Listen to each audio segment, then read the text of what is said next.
श्री स्वामी समर्थ. स्वामींचा आशीर्वाद या चॅनेलवर आपले स्वागत आहे. स्वामी आपल्या सर्व चांगल्या इच्छा पूर्ण करत ही स्वामींच्या चरणी प्रार्थना. तर बघा, आजच्या दिवशी अत्यंत शुभ संयोग घडून आलेले आहेत. आज आहे श्रावणातील चौथा सोमवार आणि कृष्ण जन्माष्टमी.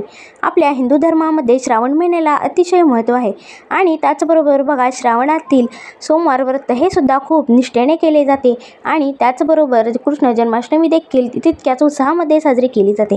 तर हा शुभ संयोग एकाच दिवशी घडून आलेला आहे. तर या दिवशी आपल्या घरामध्ये काही सेवा आणि उपाय आपल्याला करायचे आहेत. हे उपाय केल्याने आपल्या घरातील सर्व दरिद्रता दूर होते. आपल्या घरामध्ये जो ग्रहदोष असेल, पितृदोष असेल किंवा तुमच्या ज्या काही अडचणी असतील, बाधा असतील किंवा खूप दरिद्र झालेले असेल, अशा प्रकारचे ज्या काही अडचणी असतील त्या सर्व समस्या दूर करण्यासाठी आपल्याला एक अत्यंत प्रभावशाली उपाय करायचा आहे. तर तो कोणता प्रभावशाली उपाय आज आपल्याला करायचा आहे याबद्दलची माहिती आपण आजच्या व्हिडिओमध्ये पाहणार आहोत. तर व्हिडिओ नक्की शेवटपर्यंत पहा.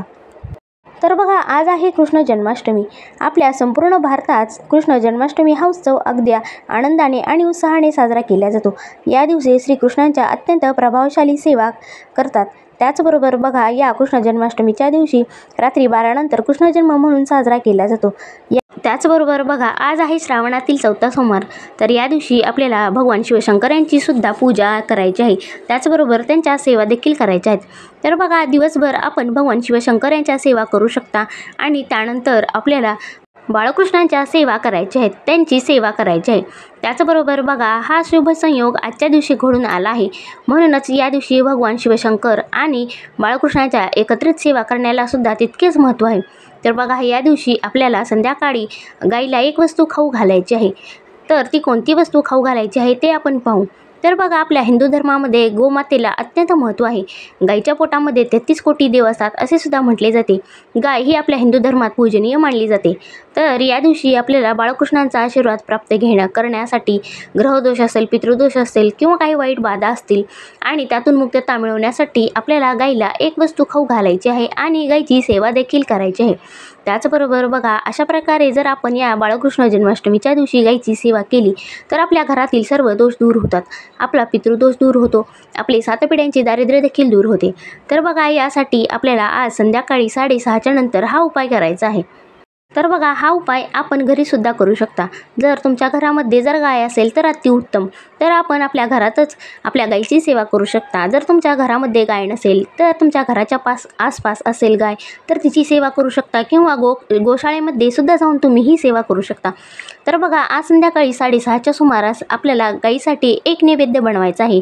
आपल्याला गाईसाठी एक पोळी तयार करायची आहे आणि त्या पोळीला तूप लावायचे आहे. त्यानंतर एक गुळाचा खडा ठेवायचा आहे आणि त्याचबरोबर बघा, आपल्याला भिजत घातलेली चण्याची डाळसुद्धा आपल्याला गाईला खाऊ घालायची आहे आणि त्यावर थोडीशी आपल्याला हळद टाकायची आहे. तर बघा, अशा प्रकारे या सर्व वस्तू आपल्याला गाईला खाऊ घालायच्या आहेत. तर बघा, गाईला तूप खाऊ घातल्याने आपल्या घरामध्ये सुख, समृद्धी आणि शांती नांदते.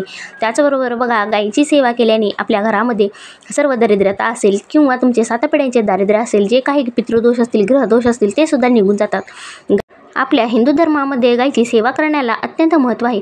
गायीची सेवा केल्याने आपल्या घरातील सर्व दोष निघून जातात. आपल्यावरील जो काही पितृदोष असेल तो सुद्धा निघून जाते आणि आपल्या घरामध्ये सुख, शांती आणि समृद्धी नांदते.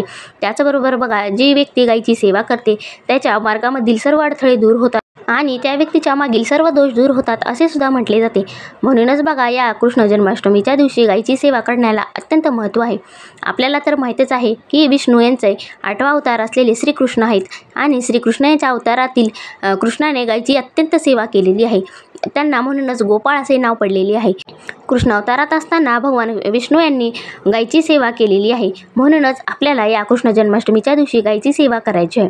तर बघा, आपल्याला संध्याकाळी गायीला नैवेद्य दाखवताना किंवा ती वस्तू खाऊ घालत असताना आपल्याला आरतीचे ताट न्यायचे आहे. आपल्याला पाणी घ्यायचे आहे. ते पाणी आपल्याला गायीच्या पायावर टाकायचे आहे. थोडेसे पाठीमागे लावायचे आहे. तिला हळदी, कुंकू, फुले, अक्षता वाहून तिची आरती करायची आहे आणि त्यानंतर आपण जे काही आपण गायीला खायला नेलेली आहे ती गोष्ट आपल्याला गायीला खाऊ घालायची आहे. तर बघा, अशा प्रकारे आपण गायीला ती वस्तू खाऊ घातल्याने आपल्या घरातील सर्व दोष दूर होतात. 7 पिढ्यांचे आपले सर्व दारिद्र्य दूर होते. गाय ही अतिशय पूजनीय आहे आणि गायीची सेवा केल्याने आपल्याला 33 कोटी देवांचा आशीर्वाद प्राप्त होतो. म्हणूनच बघा, श्रावणातील या जन्माष्टमीच्या दिवशी आपल्याला गायीची ही अत्यंत प्रभावशाली सेवा सेवा करायची आहे. आणि बाळकृष्णांचा आपल्यावर आशीर्वाद राहावा यासाठी आपल्याला गाईला एक पोळी, त्यावर थोडेसे तूप आणि गुळाचा खडा आणि हळद खाऊ घालायची आहे. तर बघा, अशा प्रकारे या वस्तू गाईला खाऊ घातल्याने आपल्यावर बाळकृष्णांचा आशीर्वाद प्राप्त होतो आणि त्याचबरोबर 33 कोटी देवांचा सुद्धा आपल्यावर आशीर्वाद प्राप्त होतो. तर तसेच बघा, आजच्या व्हिडिओमधील माहिती तुम्हाला कशी वाटली हे नक्की कमेंट करून सांगा व आपल्या स्वामींचा आशीर्वाद या चॅनेलला सबस्क्राईब करा. श्री स्वामी समर्थ.